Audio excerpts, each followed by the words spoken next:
Thank you so much. I'm so excited to be here. As mentioned, my name is Austin Above. I'm a senior product marketing manager here at TripActions, where I focus primarily on our corporate card and expense management solution, working pretty closely with a bunch of finance leaders and on the finance audience. Really excited about the webinar today. But before we get started, I just wanted to kick it over to, we can start with Patrick since he's the guest, and then Nick to introduce themselves. So Patrick, take it away. Yeah, my name is Patrick Cerise. I'm currently the corporate controller over at DemoStack. Prior to DemoStack, I was the director of accounting and corporate controller over at Fast. And then before that, I had a stint at Gusto and then Zelle. So primarily been focused in the fintech and payment space. And good morning, good afternoon. My name is Nick Scarlotta. I'm the corporate controller at TripActions. I've been with TripActions for a little over 4 years now, leading the corporate accounting team. Prior to TripActions, I was in public accounting for about 10 years, starting as an accountant and working up basically to an outsourced controller role, and working primarily with Silicon Valley-based technology companies. In about 10 years, I probably worked with 60 or 70 different customers. So good to be here. Thank you both so much.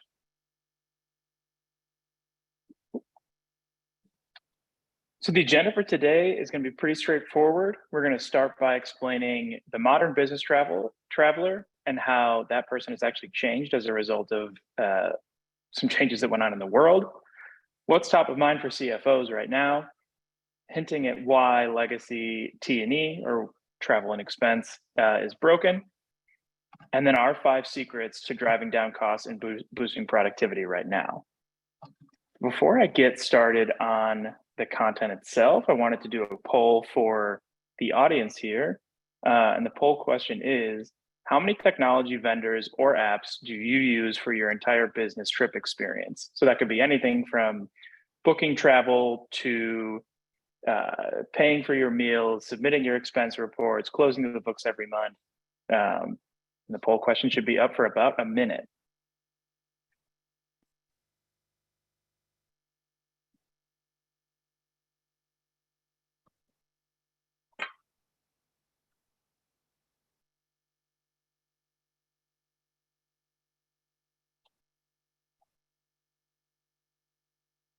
Going to close it in about 10 seconds.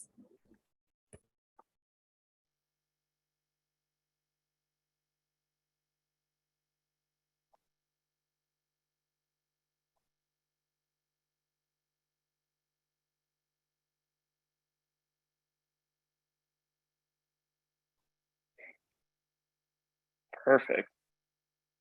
So let me show the results here for a minute. What we're seeing here, we typically see that pretty much across the board, right? We have some people who are on 1. I'm sure your lives are going a lot easier than the people who are on 4, but that's okay. Today, we're going to talk about all the different ways that we can go from 4 down to 1. So I want to start off by just explaining and taking a look into today's business traveler. As a result of the pandemic and everyone moving towards remote work and a hybrid workforce, we're starting to realize that today's business traveler looks a lot different than the business traveler of the past. The business traveler of the past is what we like to call the road warrior.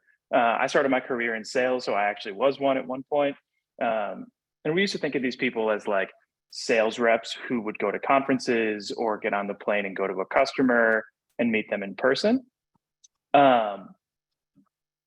But now we've seen like a decrease in overall proportion of sales teams traveling by as much as 15%. And we've actually seen a rise in travel in other job functions. So now you have marketing teams, or we've seen marketing teams, the share of marketing teams traveling increase by 25%. We see the share of traveler or product teams increase by 33%. We see the share in engineering teams traveling go up 44% compared to 2019 or like pre-pandemic levels. That's because there's still that need for human interaction and there's still that need for human connection. But when you have dispersed teams all over the country, You need to fly them in for on-sites, you need to fly them in for conferences, you need to fly them in for team bonding. So now we have just different employees traveling. And this correlates to more individual business travelers and then ultimately expensors within a company. So in fact, we've actually seen a 66% increase of more unique travelers booking on TripActions relative to pre-pandemic numbers. And what we mean by a unique traveler is like someone who is booking travel maybe for the first time, or an individual person booking that traveler. So to put that into perspective, if a customer had, say, 1,000 active travelers, likely a lot of sales and marketing folks pre-pandemic, that same company would now have 1,666 unique travelers spread across different departments, maybe traveling less frequently, but incurring expenses nonetheless. And what this means for the T&E world is that solutions need to be seamless, they need to be intuitive, they need to be easier to grasp. And just considering that more employees are now traveling and interacting with these platforms more than ever. Not to mention, we're going through a pretty turbulent economic time too. I don't think it's a secret to anybody here. And that's through a variety of reasons, right? We're still feeling some things from the pandemic. There's a war going on. We have supply chain issues. Inflation is high. There's a lot of different factors at play that are affecting our economy right now. So I wanted to do another quick poll question to just see, has your organization made any changes around the 2022 budget, or already thinking about the 2023 budget because of these, the current economic state?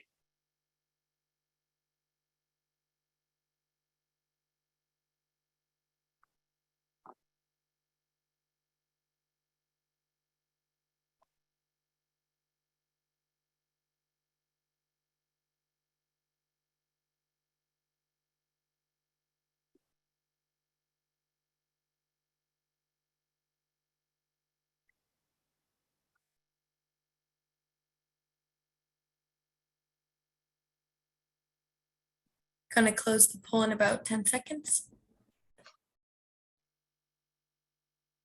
And maybe I'll speak to kind of what TripActions is thinking. We have not made any wholesale changes yet to either 22 or 23, but it's certainly something that we are talking about, it feels like, weekly. Patrick, I don't know what you guys are doing at DemoStack. Yeah, we definitely looked at it more holistically of like, let's, go for worst case scenario, but continue on. Like, we're still a smaller company, so we still need to build. So have that planning in the background, but not make it the sole focus of, cut costs at all costs. That's interesting because that's pretty much in line with what our poll data has just shown. A lot of people have not made any changes yet. And some people have made a lot of changes. So I think we're kind of seeing people, two different thought processes and two different states of the business. And the reason why we bring this up is because we've actually seen that 39% of CFOs plan to cut costs by Q4 of 2022. And at the same time, 74% of those CFOs agree that T&E tools, or improving upon T&E tools, is critical to reducing those costs. I'm going to keep the math going here and explain, why should you care about that? And like, why should you care about your travel and expense tools right now? The reality is that T&E is typically the second largest controllable line item that you have at a business, taking up about 10% of your overall budget. And up until now, there really haven't been the tools to help manage it sufficiently in today's environment. 86% of CFOs think that T&E spend is not managed well. So if you have 10% of your overall budget and you have 86% of people agreeing that that 10% is not managed well, something's got to give, right?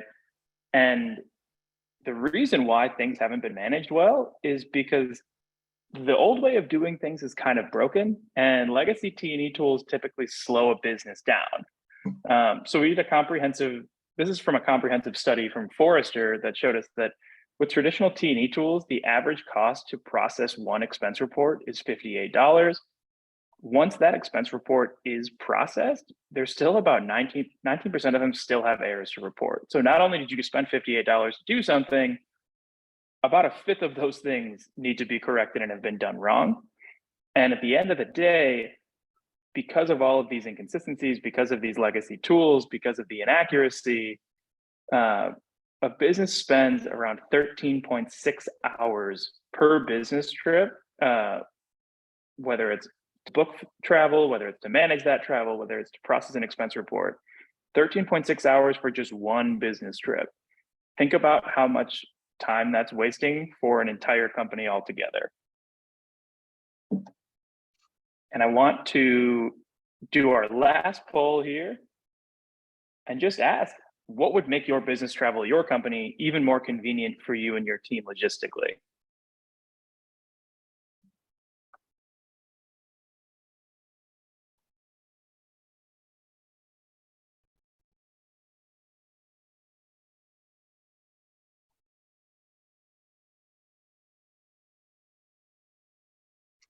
Lots of good options here. I think we're going to have fun talking about a lot of these.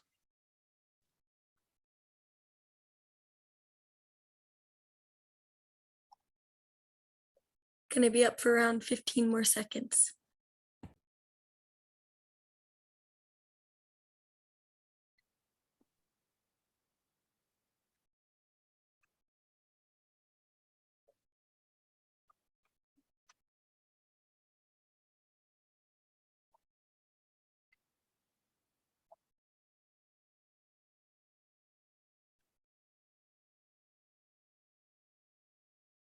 Okay. So as you can see, the group really wants to automate those expense reports, which makes sense because this is a finance audience, right? This is the team that has to process those expense reports. So if we could automate them, even better. Faster, more efficiency and booking experience. I agree. I think that it should be as easy as like if I'm booking personal travel, and then having all the information in one place is also key, right? Like how many different tools do we all use? How many different applications are we all using?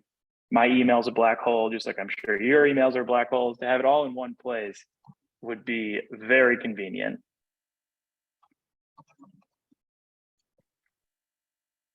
So basically, we've reached this point, right? As we can tell, finance leaders are trying to figure out how to control costs and boost productivity in today's corporate environment where the economy is very turbulent. A lot is up in the air right now, and you have more business travelers traveling than ever and incurring expenses. So you have all these expenses coming from different employees that you've never had before, plus this huge emphasis of controlling costs and boosting your company's productivity. It can be difficult, but luckily, we have 5 different secrets that we're going to go over today that can help unlock both. The first is eliminating bad spend before it actually happens, incentivizing your employees to spend less, acting on real-time insights, automating the simple stuff, which is going to ring true to that last poll question we did. And today we're going to talk about how the right software actually boosts more than just productivity and the lasting effects there. So let's start with this first secret. Patrick, I'm going to start with you. I know you mentioned it before DemoStack, you worked at Gusto, you worked at Fast. Can you explain what you did at those companies to try and make employees spend within policy, maybe other than just like asking nicely? Yeah, I think eliminating bad spend before it happens really kind of derives from 2 ways. Kind of the first is employee education, and the second is tone at the top. So with employee education, I really do think that most employees want to follow policies. They want to do the right thing. They don't want to be the employee that stands out as the one constantly being pinged by accounting and finance and their boss about going over expense policies. I think a lot of the time it's just because they might not know what the policies are, or like, if I'm booking something or expensing something, is this incorrect? So starting whether it be like day one, like what we do here at DemoStack and I've done in the past companies is really look at like, all right, we use Notion for our kind of internal wiki. Here's our travel expense policies. Give it a quick read over. Here's the tools that we use, like trip actions that we use for booking, we use for employee reimbursements, things like that. Here's what the policies are. This is where you go to submit things, and this is how it should be done. And then the second, which is just as important, if not more important, is kind of the tone at the top and having management really buy in. You can have all employee education, you can have all the policies and rules in place, but if managers and C-suite really aren't enforcing them themselves and being like, you know what, like you can expense this even though accounting doesn't want you to, I'll go ahead and approve it anyway. Then it's really, there's no reason to have like policies in the first place. So if you can have that employee education and everyone from top leadership to the CEO all the way down to first year managers really buying in on that, I think it really can eliminate bad spend. Love it. Nick, same question to you. At previous companies, how did you go about having your employees spend within policy, do their best to not overspend? Yeah, I mean, I completely agree with Patrick about communication and tone at the top.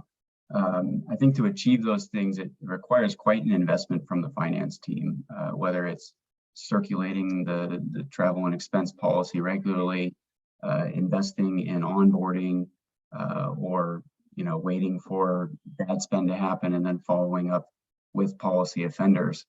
I think that it's really about making the policies present and in people's or top of mind for them. And I will say that with trip actions, the expense admins are able to select which expense categories are within policy and set amounts where expenses would be flagged or even declined. And that way employees can see these policies real time through our app on their smartphones, and they're essentially carrying around the expense policy in their pocket with them. So obviously the finance team needs to set and control the overall policy document or the policies for the company, but you're making that communication means a lot more easy by having everyone with easy access to the policies. And then how does that differ from like maybe how everything's working today? Yeah, and the question's for both of you. So what do you mean today? If you how do you go about how does the way that you go about, maybe I can clarify the question better. How does the way that you go about controlling spend today affect maybe your ability to trust your employees to go spend? Like we mentioned, there's more hybrid employees, there's more remote employees. There is this emphasis to empower them to spend, but I can understand that could be a little terrifying as a finance team. You have all these people spending. So has it been able to affect your ability to trust your employees with corporate cards? Has it been able to, maybe we can start there. I can start too, I guess, Nick. I think how we look at it is it's with a remote environment, you have to trust your employees more than ever, right? Before COVID, everyone's in the office and it'd be pretty easy to, walk over to someone's desk and be like, hey, I've seen X amount of expense reports come through, they're out of line. Like, let's go talk about it in a conference room. Where now it's like, being everyone's remote, you're not gonna have that visibility as much. You're not gonna be able to have that communication as much. So it really is trusting more. And kind of going back to like budgets that we kind of introed on how things are changing with the current economical conditions, is it really is being able to trust more that employees are going to spend, because we still need to spend money, right? We still need to grow as companies, but it needs to be in a spot where we can trust employees to spend in the right way, and kind of setting up those guardrails to really make sure that money is still going out the door, but it's like the finance team's involved, leadership's involved, and we're spending in like a correct way. Yeah, great points, Patrick. I think also that, with the admin's ability to set limits and auto approve expenses that are in policy, it really highlights to the expense team or finance leaders where bad spend is happening, or what kind of cultural things or policies need to be adjusted or communicated further. If we're seeing significant flagged transactions in a specific area, it might be that our communication has been weak in that area, or it might be that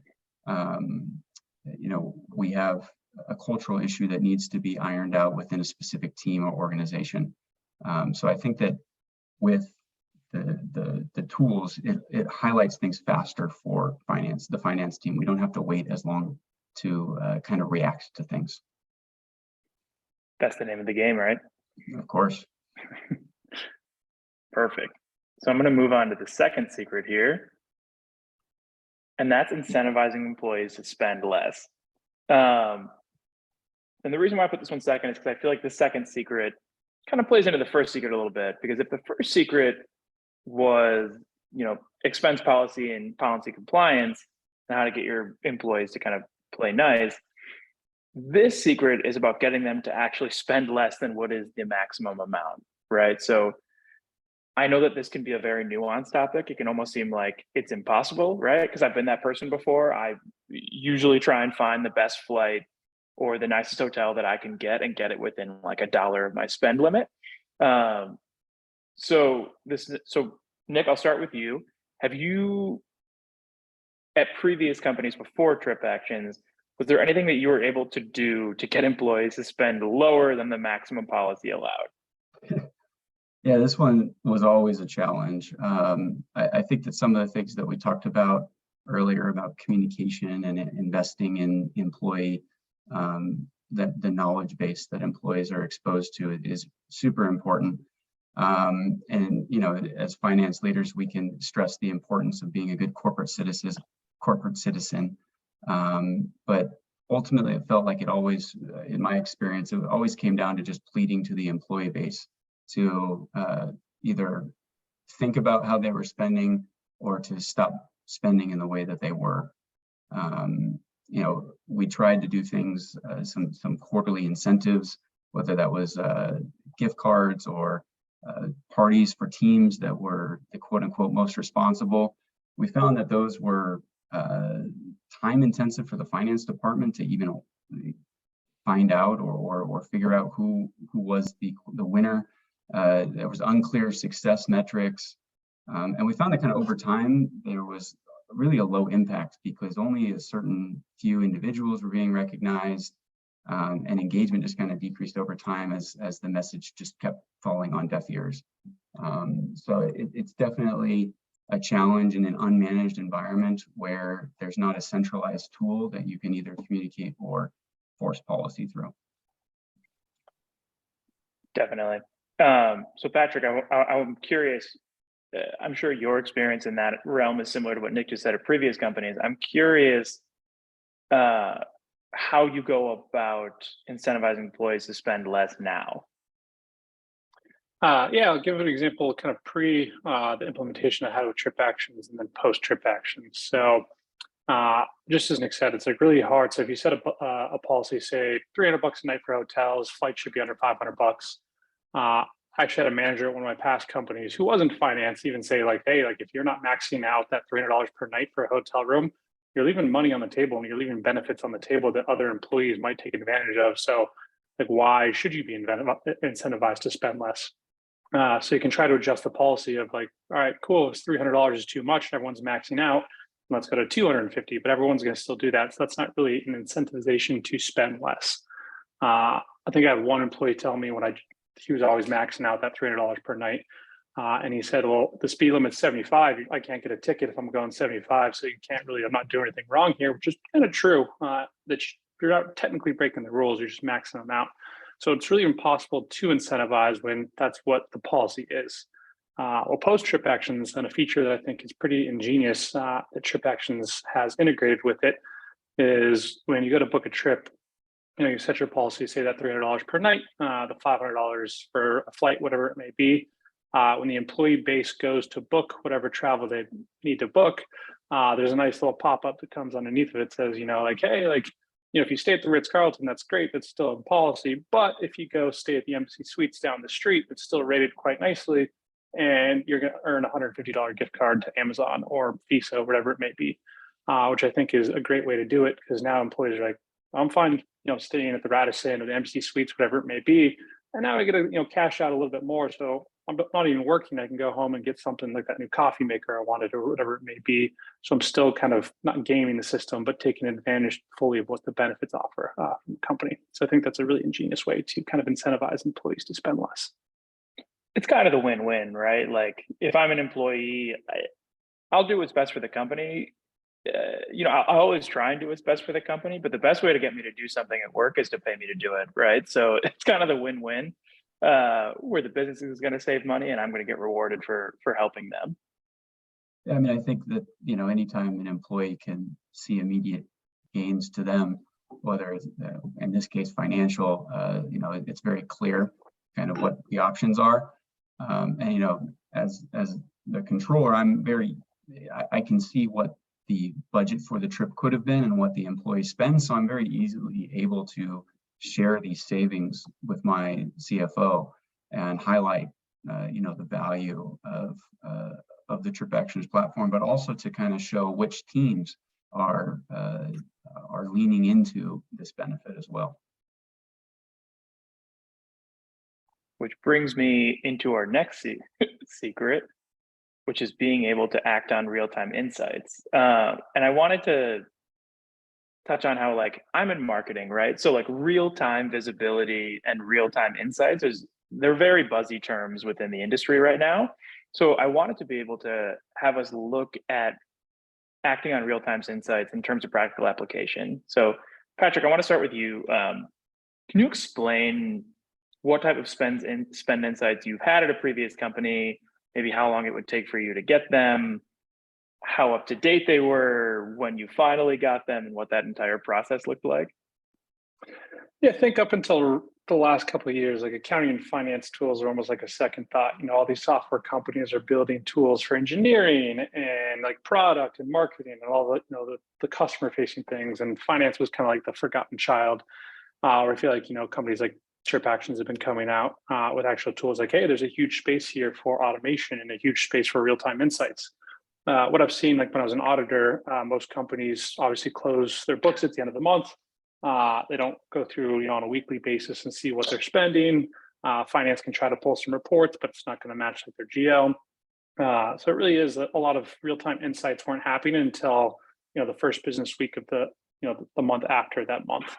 So it's really hard to make, real-time adjustments or kind of see what teams are spending where and like how does that like differ from like the market or anything like that. So a tool like Trip Actions for us is great because we really can go into like the admin dashboard and say like, DemoStack has a offsite coming up and I can really see like, all right, who's booked, how much are they spending, where are the people that are spending too much money, is this kind of in line with what our budget was for the trip, so we can make adjustments in real time of, hey, like we're actually, $5,000 under budget from an airfare perspective. We can throw that somewhere else. Let's do a cooler team event somewhere, like like a happy hour somewhere, or like a team bonding somewhere else, instead of like, after the fact thing of, cool, our trip is now over. We actually saved $7,000, which is great, but at the same time that was budgeted out for the employees. Like now that could have been a better offsite. So having real-time insights of what the spend is, it allows you to be more dynamic and kind of really change budgets in real time. That really kind of benefits the employees and the company overall. So Nick, something you just touched on is how easy it is for you to be able to bring these insights, maybe savings insights or things like this, to your CFO. Can you explain the value that brings to you in your role and like the impact it could have on the business? Right. I mean, I think that with an unmanaged travel program, you might have employees booking here, there, and everywhere. Whereas with a single platform, you can direct everyone to one place to book all their travel. With that, you get, when you can set the policy to certain limits, the 300 or the 500 that Patrick referenced earlier. And if people go over that, you can have managers or admins receive those emails. They can be accepting or rejecting those expenses, going to that employee, within minutes of them making that booking and having a conversation, potentially canceling the booking and making another one in its place. On the expense side, same thing with a corporate card program. If things are flagged or declined, the admin can get notifications for those things and immediately be able to act on any behavior that they want to follow up with. What's the impact to that is that, we don't have to wait, until month-end close to get all of our visibility into our travel and expense spend. We don't have to be following up with employees, pleading for them to submit their expenses. If they're using the travel platform and their corporate cards, everything should be contained to the Trip Actions platform.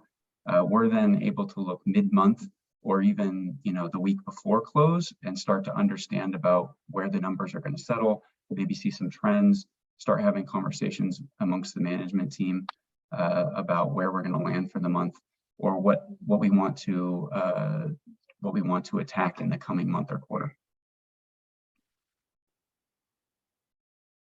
Perfect. Okay, we're on to our fourth secret, which I think might be the one that people are most excited about based on our poll information, and that's automating the simple stuff. So Nick, I'll start with you. It's no secret that a lot of T&E processes are manual, whether it's filling out an expense report or having the finance team chase after receipts, and ultimately having to close the books every single month. Can you explain the pains that you've experienced at previous companies around manual processes and the negative effects of those manual processes? Yeah, absolutely. I laugh thinking early back on my career when I started, paper expense reports or shoeboxes of receipts from people that would come back from business trips and having to piece those together. Then kind of some online or SaaS solutions were introduced to the market where employees could fill out things online. It still required a lot of chasing of employees, weeks, months after their trips would complete, just to get and capture their expenses. That would probably lead to a bunch of receipts being missing, which would require us to spend even more time following up with the employee. Estimating accruals, trying to figure out who traveled but didn't submit anything. And then, if you did use a lodged card, having employees use a single card or a ghost card. So you just see a laundry list of transactions every month, and you wouldn't necessarily know which transaction belonged to. So figuring out maybe a ambiguous expense, or trying to decide, was this for the marketing team, the finance team, the R&D team? So getting that information in a digestible place for your ERP was quite the tedious task. And I found that my teams were spending 2 or 3 days, depending on the transaction volume, just going through lines. It's not work that anyone enjoys doing. It's not, you're doing a lot of work to derive little value. So, any place you can automate in that is going to bring happiness to your employees and to your finance team. I'm just out of curiosity, how many people on your teams would be focused on just doing that, and what effect did that have on team morale or team culture in general? Yeah, I mean, employees don't like to be questioned on doing their jobs, right? You have to trust your employees, and that's the reason you hire them, right? So when the finance team is going to employees and constantly questioning them about, hey, why did you spend this? What's the deal with this expense? That doesn't feel good as an employee. It's also not fun for the finance team to have to be tracking people down, or to be spending seemingly meaningless time going and collecting all this data. I would say that, during close time is when it's at its absolute worst, because that's when you're up against a deadline and you actually have the totality of the information for the month. And like I said, you could be losing one person for potentially days at a time during close, which is the most critical time of the month generally for a finance team. But they also might have to be dealing with this stuff for 10, 20 hours a week, depending on the size of the organization. So it's not a great use of resources, and it's not a great value gain to the business. Right. Patrick, I'm curious, your process now with automation, can you go into maybe some detail around what it is exactly that you're automating, and then the effect it has on closing the books, or just the effect that it has on just time savings from your team in general? Yeah, definitely. And it's funny, Nick brought up, the old school submitting expenses. I remember my first job out of college as an auditor, and audit firm is usually pretty far behind on adapting new technologies. But I was traveling a bunch. I remember at the end of the month, you had 1 week to submit expenses, and I literally had, a handwritten chart that was like filling the expenses, and I had all the receipts that were like taped and kind of numbered to go back to that way.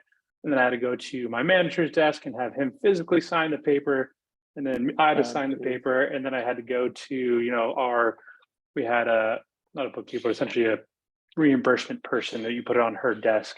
And that was the process. And that just seemed normal at the time, which is crazy to think about that I don't even have a printer anymore. And I can't even remember the last time I used a pen.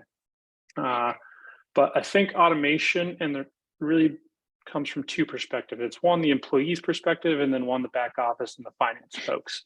So from employee's perspective, it's great to be things automated in that, like, if I as an employee either put a expense on my own personal credit card or whatever the case may be, then I know I'm going to be reimbursed quickly. I know with them in policy, I know everything is good to go. And you don't have to really fret about getting reimbursed at the end of the month when your credit card bill is coming due. So actually, one of the things I love about Trip Actions is that, with the liquid side of it, like, you can have the app, and if you choose to put things in your own credit card, you can snap a picture of the receipt real quick. You put what it's for, quick little description if any other teammates are there. And then there's if it's within policy, a little window that pops up like, great, like this has been approved, and the amount will be in your bank account within 48 hours, whatever it may be. So that's awesome from an employee perspective, knowing that I whipped out my phone, I took the picture, I don't have to worry about keeping this receipt tracked down. I don't have to worry about when I'm going to get my money. It's all easy right there. From the finance perspective, kind of like what Nick mentioned, is there's nothing worse at the end of the month when I had to have one of my staff be dedicated to chasing down expense reports and receipts. There's always the same people that never submit the receipts on time, or if they do have an expense that is missing those like documentation type things. So time and time again, it's just poking all these employees and going through the list every single morning, like, hey Nick, you still have these 7 receipts that you owe me. Like, can you please send these over in the next couple of days? And then if they don't send them during close, it's kind of like, I guess we'll let it pass this time. And then you're never going to have that documentation for later. So having something automated where all the receipts are captured in one spot, email automations go out. So now I don't have to have, one of my staff constantly pinging people and downloading reports and making pivot tables of who has receipts and who doesn't have receipts. It saves a ton of time and just resources now that I can have that headcount be focused on something more technical that, isn't really just, checking boxes and making sure that we're getting everything like our ducks in a row. So really useful on both sides. And I'm curious, and this question is for both of you, but Nick, we can start with you. Because we've been able to automate a lot of these processes and your team has inherently had more free time to be able to focus on other things, what types of projects or contributions has your team been able to maybe work on or contribute to the company now that they have all this free time available? Yeah, I mean, there's always ways to fill free time within the finance team. But, I think that with having less of a focus on, or less of a chasing effort on expenses, allows us to spend more time on what matters. It's the analysis that goes into the flux. It's more time to go through the balance sheet and make sure that we're accruing for everything, making sure that all of our expenses are captured, really allowing for that higher level review to set in instead of running up all the way until the closed meeting or a specific deadline with chasing things down, right? The ability to close off a segment such as expenses early on in the close, allows the team to focus more on the analysis piece towards the end.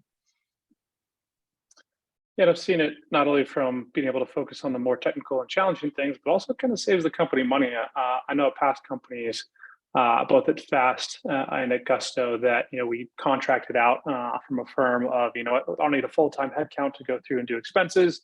I'll just contract out someone for X amount of dollars per month, just to be the person that's doing like travel expenses.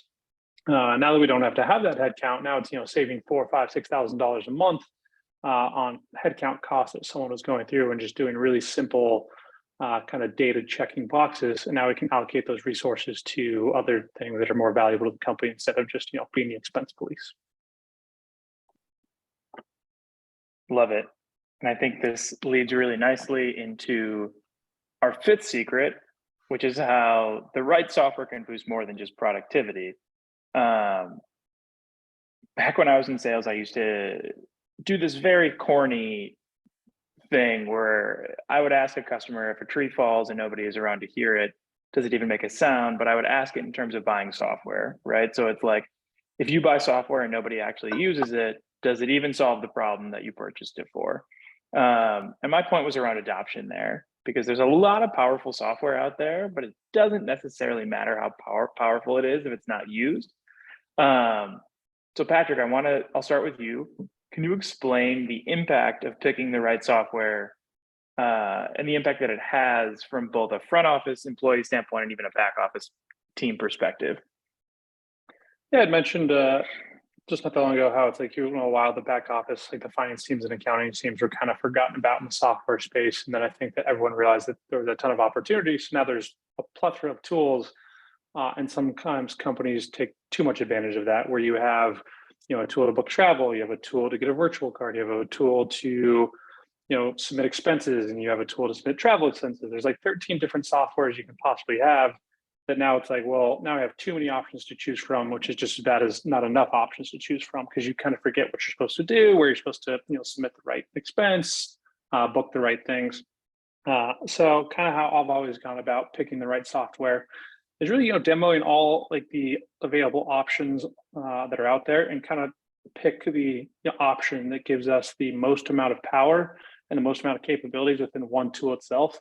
That is not only good for the employee side of it, but in the back office side. Like I've seen products that have great, UX and UI for the employee, but then us in accounting, I'm sure Nick can say this too, is you try to go run a report and you can't tell what the expense is, like where it came from, like if it even ties back to the amount of cash that they pulled out of the bank, which just kind of defeats the process from our side, and then vice versa, where it's great reporting. But I've had employees reach out to me, like a legacy travel platform that I used before TripActions, and people complain that, I'm on this travel tool and I can't even figure out how to book a trip. Like everything is out of policy, even though it's not. There's trips that are cheaper on Expedia. Can I just book that? So then employees aren't going to adopt to what the policies are. And going back to the first point, which is really getting that employee culture and buy-on from employees in that education. With all the education in the world, if they can't figure out how to do it, they're still going to break rules just because it's not readily available. So I think choosing software like TripActions, that it's like a one-stop shop for a lot of these things, that is not only easy for the employee to go on, and it's almost like a second nature with an app, and you don't even have to have a training on it. They can just figure it out pretty smoothly. And then having the back office reporting aspects as well just boosts the finance team's productivity. It boosts across the entire company, just making it easier for everything. So picking that right software, I think, is imperative to a successful company. Nick, same question to you. Can you explain maybe the impact that picking the right software has had on the front office and back office? Yeah, absolutely. I mean, when I think about choosing a travel and expense system, I have to think about it in two different ways. One is, this is going to be a system that's going to be used by my entire employee base. So what's the impact going to be to employees? And also, what's the impact going to be to my team, who's going to be a power user of it as well? From an employee perspective, Patrick touched on, the unified platform side, and how TripActions kind of just leads you down the road of what you would normally do on a trip, right? You start with the travel side, you book your travel there, you then can use the expense management or the corporate cards through Liquid to manage those on-the-go expenses or things that you would incur while you're on the ground. It's a unified solution. People just have one place to go.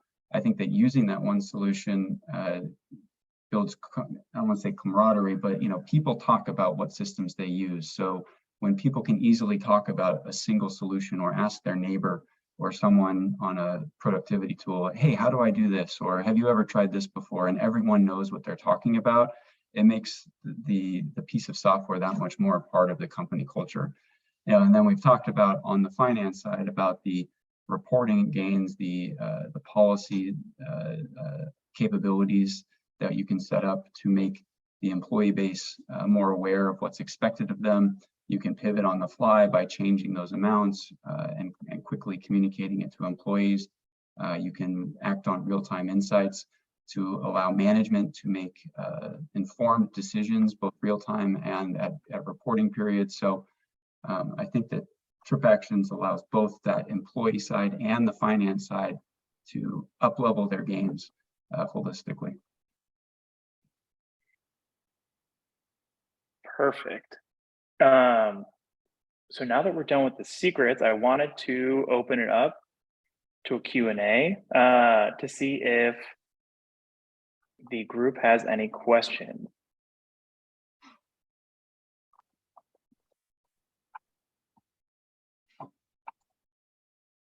Looks like there's a couple questions in the Q&A chat. Okay.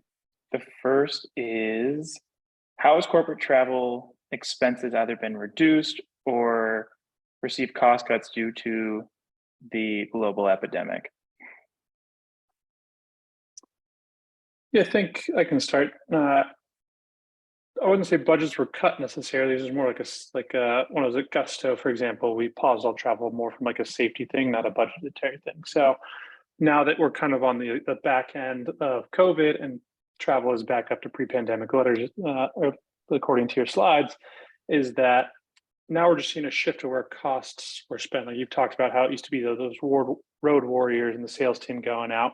Well, those sales teams are now traveling less. And for us, like for DemoStack, we're a fully remote company where we don't necessarily have that huge office space that we would have had to house all these employees. So what we used to spend on rent and, there'd be employee stipends to get to the office and meals and things at the office, we can now really reallocate those budgets to travel. So it's like you can have really the same effect on your bottom line, but it's just in different ways. So instead of lunch every single day at the office like most Bay Area companies do, now you can have an offsite 2 or 3 times a year and meet and hang out that way. So dollar for dollar, I think it's just kind of reallocating where that budget is and where the money is being spent. I think that with the admin dashboard capabilities, the ability to change things real time. I remember back at the start of the pandemic, having to turn everything off essentially when we moved to the remote or when everybody was sent home essentially.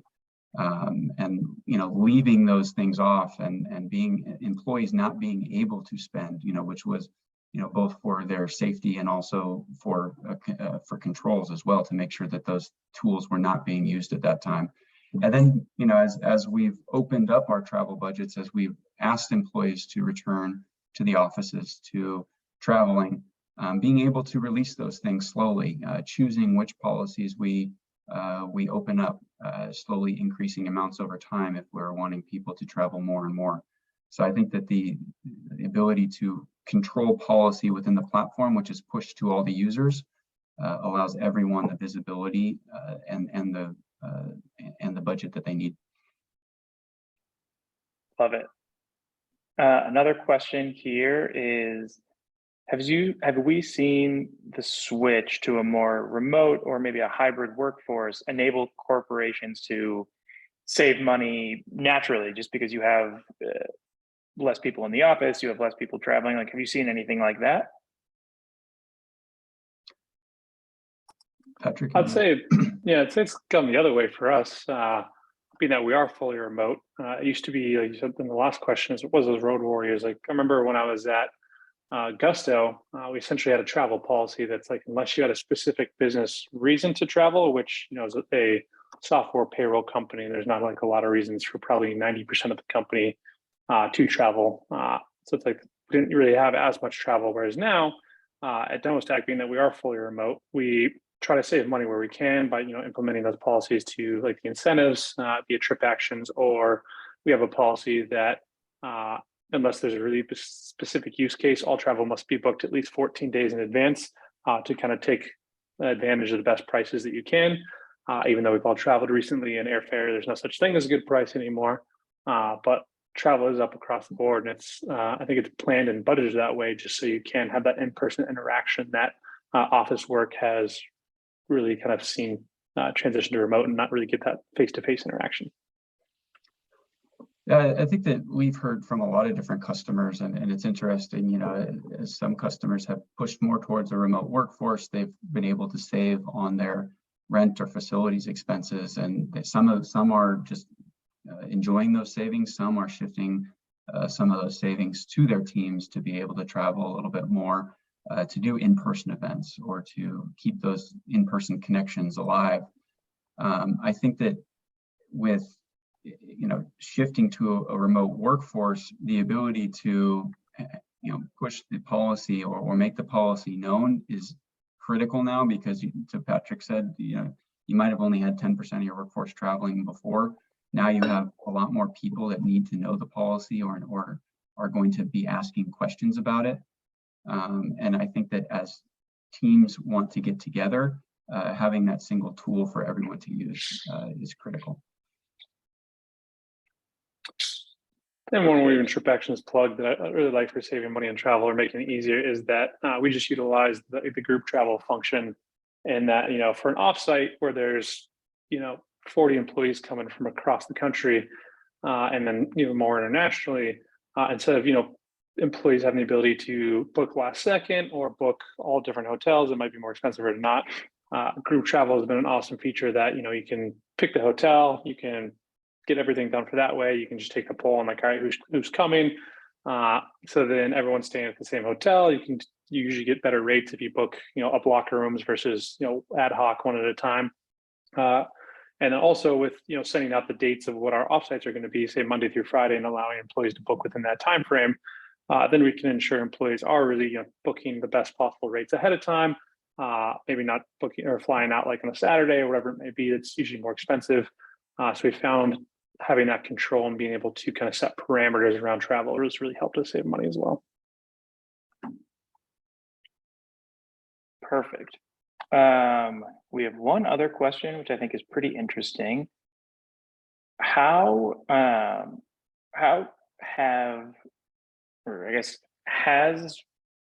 the construction of like the travel policies or spend policies changed as we've moved through or like are moving through the pandemic? So like pre-pandemic, I'm sure we created travel policies and expense policies a certain way. Have you seen the way that you construct those within the company different in this new world that we're living in? I'll go first. Yeah, I think the ability to make certain regions available to your employees is super important. I'll go back to the beginning of the pandemic again and turning off travel globally.